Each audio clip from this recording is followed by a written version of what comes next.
नमस्कार मित्रों, आज अपन पढ़ते हैं सौर परिवार अध्याय नंबर 2 सामाजिक विज्ञान कक्षा 6।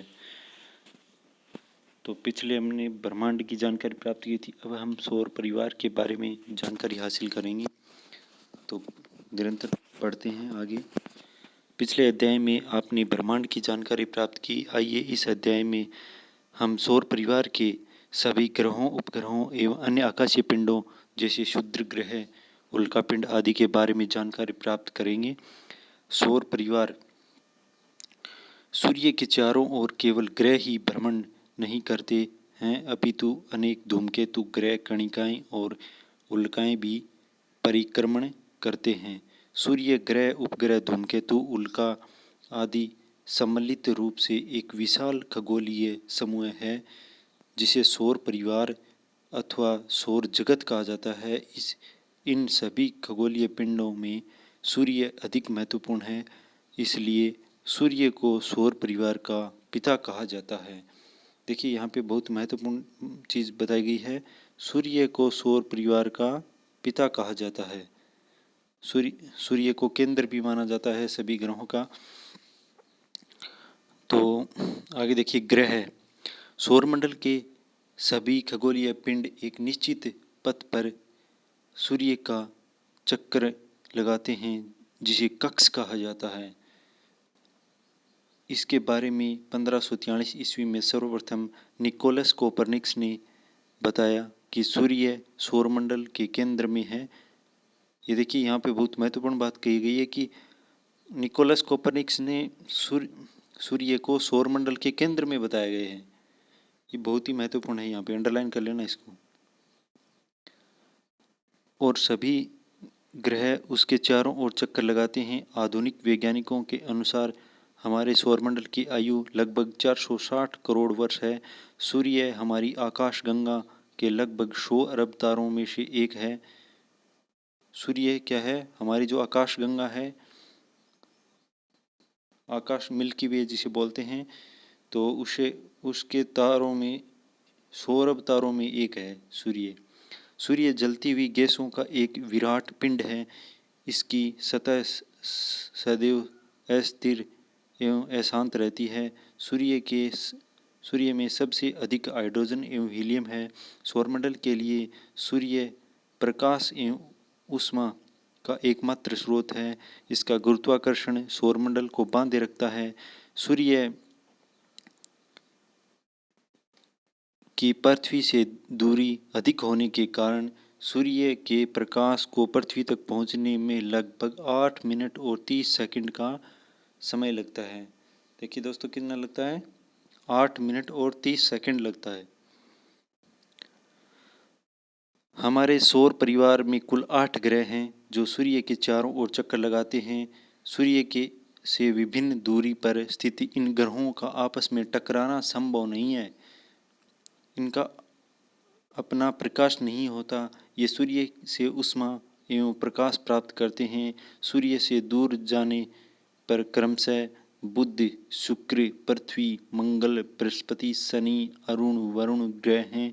सन 2006 तक प्लूटो को भी एक ग्रह माना जाता था, लेकिन नए प्रमाणों के आधार पर अंतर्राष्ट्रीय खगोलीय संगठन ने प्लूटो को बोने ग्रह का दर्जा दिया है।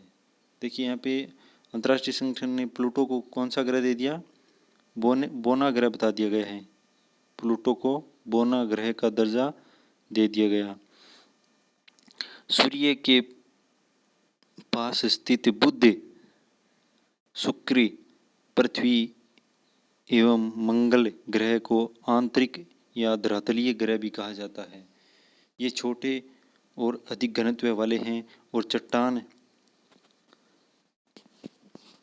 चट्टानों से बने हैं। बृहस्पति, शनि, अरुण और वरुण ग्रह आकार में बड़े एवं कम घनत्व वाले हैं। इन्हें बाह्य या गैसीय ग्रह भी कहा जाता है। ये देखिए यहाँ पे दर्शाया गया है सूर्य को किस प्रकार से केंद्र में दर्शाया गया है। उसके बाद बुध को दर्शाया गया है, शुक्र, पृथ्वी, मंगल को दर्शाया गया है। इसके बीच में क्षुद्र ग्रह आ जाते हैं। इसमें सेरेस है एक, और इसके बाद बृहस्पति, शनि, अरुण, वरुण ये आ जाते हैं। धूमकेतु भी यहाँ पे बीच में दिखाई देता है, जो हमने पिछले चैप्टर में पढ़ा था धूमकेतु के बारे में। पुच्छल तारा भी कहते हैं इसे। सौरमंडल ग्रहों की प्रमुख विशेषताएं, आंतरिक और बाह्य ग्रहों के बीच में तुलनाएं दी गई हैं। आंतरिक ग्रह कौन से होते हैं और बाह्य ग्रह कौन से होते हैं, देखिए हम तुलना करते हैं। इन आंतरिक ग्रह में इनका निर्माण चट्टानों से हुआ, इनका घनत्व अधिक होता है। और बाह्य ग्रह में इनका निर्माण गैसों और तरल पदार्थों से हुआ, इनका घनत्व कम होता है। आंतरिक ग्रह के अंदर जो पहले आते हैं, हम पहले आंतरिक ग्रह वाले पढ़ते हैं, उसके बाद बाह्य ग्रह वाले पढ़ते हैं। तो सबसे पहले बुध को लेते हैं। बुध सूर्य की एक परिक्रमा 88 दिन में पूरी करता है। अपने अक्ष पर घूर्णन 59 दिन में करता है। उपग्रह की संख्या बुध के ऊपर 0 है।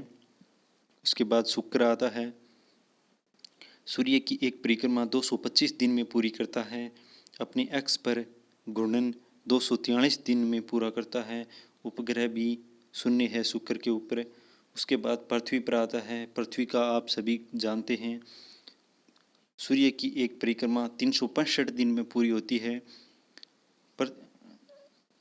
पृथ्वी सूर्य के एक परिक्रमा लगाने में 365 दिन लेती है और अपने अक्ष पर घूर्णन करने में 1 दिन लेती है।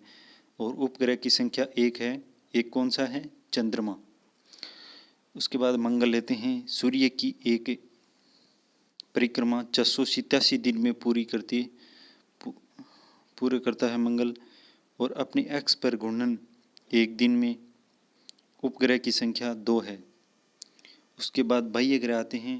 बाह्य ग्रह में सबसे पहले बृहस्पति। सूर्य की एक परिक्रमा 11 वर्ष 11 माह है। अपने अक्ष पर घूर्णन 9 घंटे 56 मिनट। उपग्रह की संख्या लगभग 16 है। शनि। सूर्य की एक परिक्रमा 29 वर्ष 5 माह है।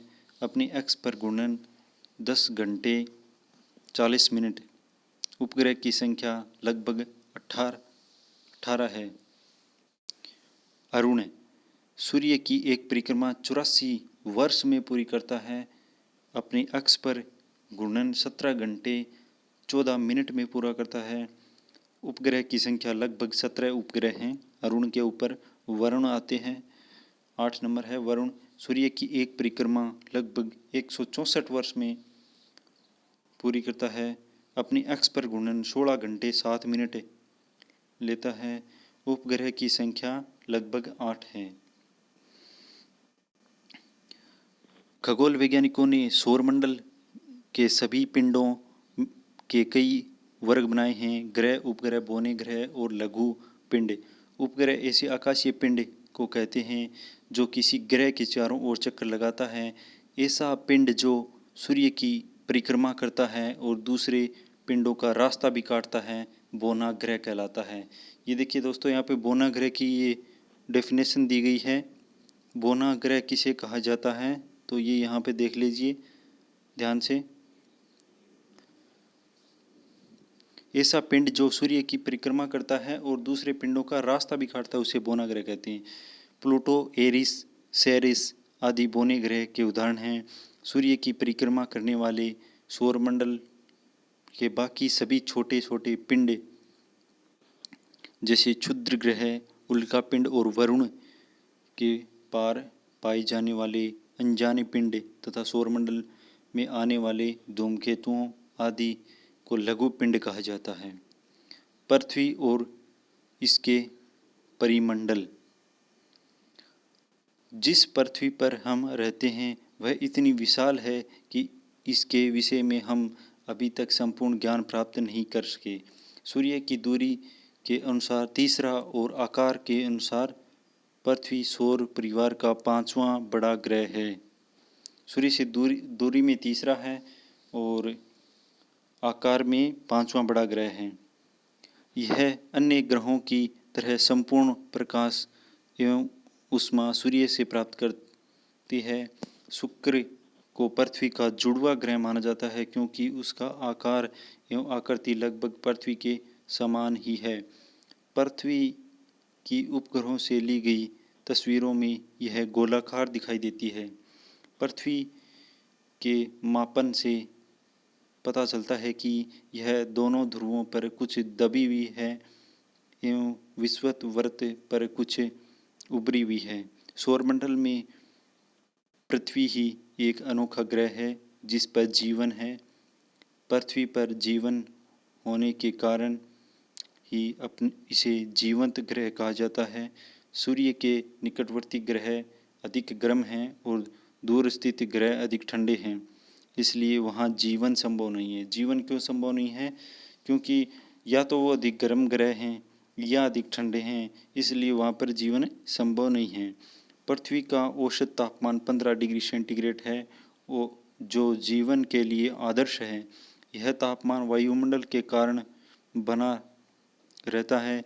यहाँ पर्यावरण के 3 प्रमुख घटक या परिमंडल आपस में मिलते हैं जो एक दूसरे को प्रभावित करते हैं। पृथ्वी की ऊपरी ठोस परत जिस पर हम रहते हैं उसे स्थलमंडल या भूमंडल कहते हैं।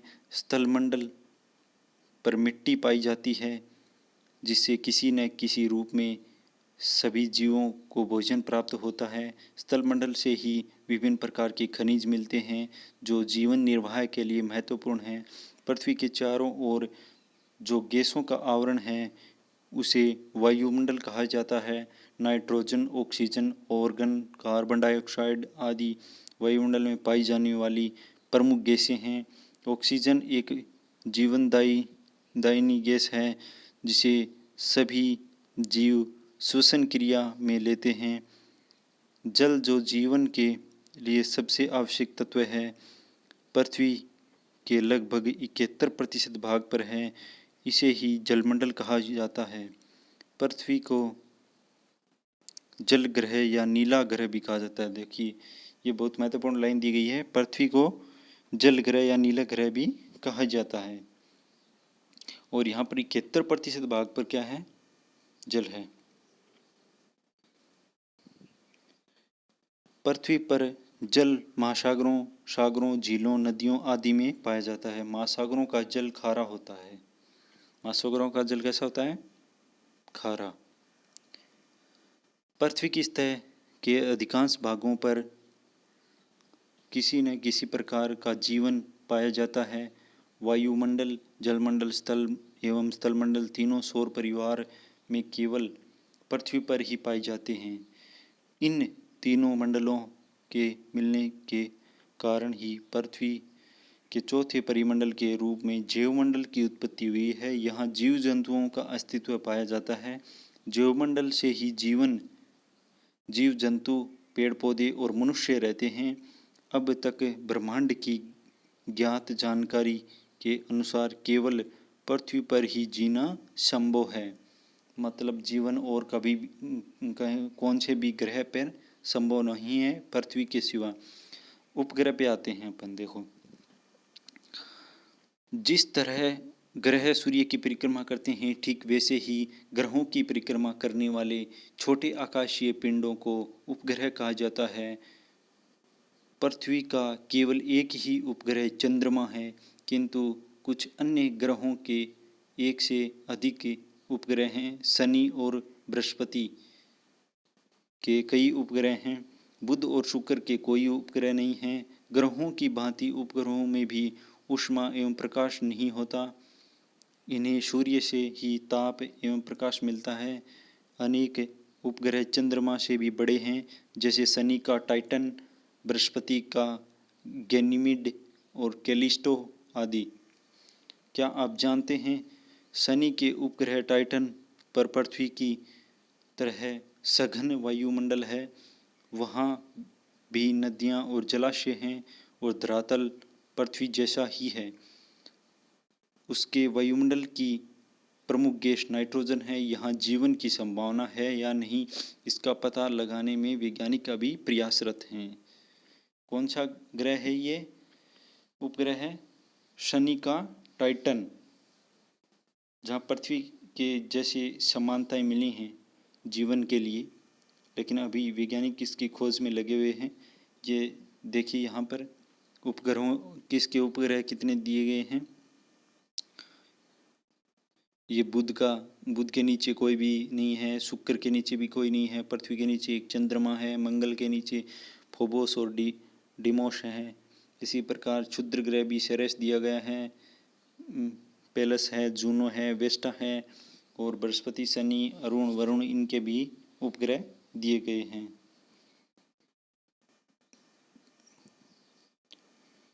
आओ करके देखें। पिछले पृष्ठ पर दिए गए ग्रहों एवं उनके उपग्रहों के तुलनात्मक चित्र की सहायता से पता लगाइए कि किन ग्रहों के उपग्रह नहीं हैं।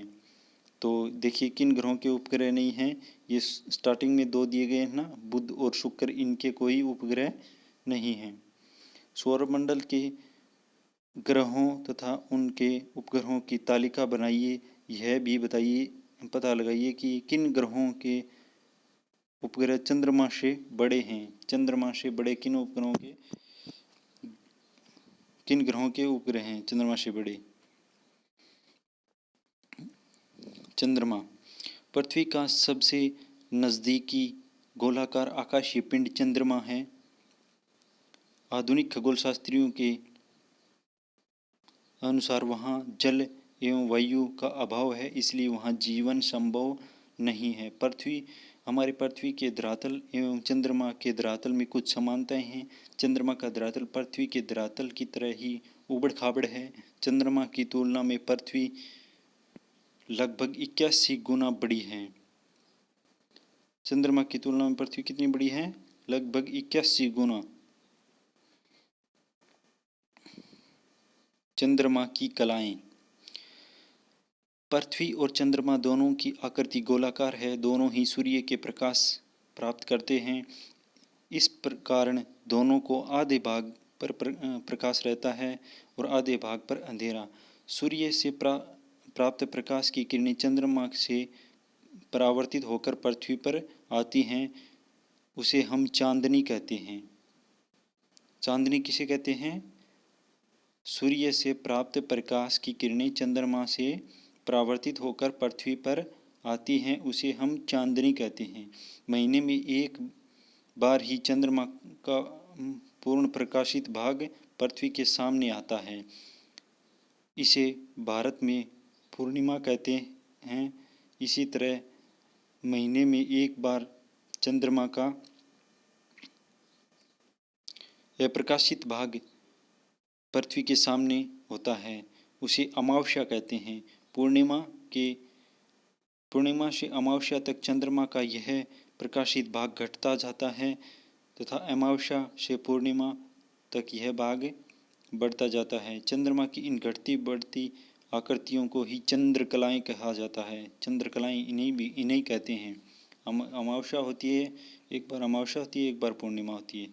इन्हीं कलाओं को क्या कहते हैं? चंद्रकलाएं। भारत में बढ़ते चांद के पखवाड़े को शुक्ल पक्ष एवं घटते चांद के पखवाड़े को कृष्ण पक्ष कहा जाता है। ये चंद्रमा की कलाओं का डायग्राम दिखाया गया है, इसे आप देख सकते हैं। इधर पूर्णिमा है एक तरफ और दूसरी तरफ अमावस्या है। इधर से सूर्य का प्रकाश पृथ्वी की ओर जा रहा है, तो घटता बढ़ता रहता है। ये चंद्रकलाएं हैं।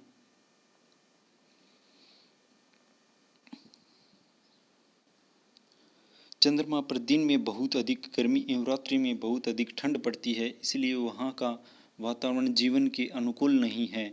चंद्रमा को अपने अक्ष पर घूमने में लगभग 29 दिन एवं पृथ्वी के चारों ओर चक्कर लगाने में लगभग 27 दिन लगते हैं। क्षुद्र ग्रह।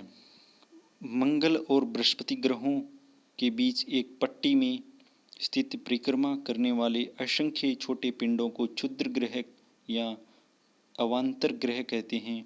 इनका निर्माण ग्रहों के बाद बचे मलबे से हुआ है। सेरेस इसका प्रमुख उदाहरण है। चंद्रमा और सेरेस की आकार की तुलना की गई। यहाँ पे पृथ्वी के सामने आप देख सकते हैं। यहाँ पे उल्का पिंड।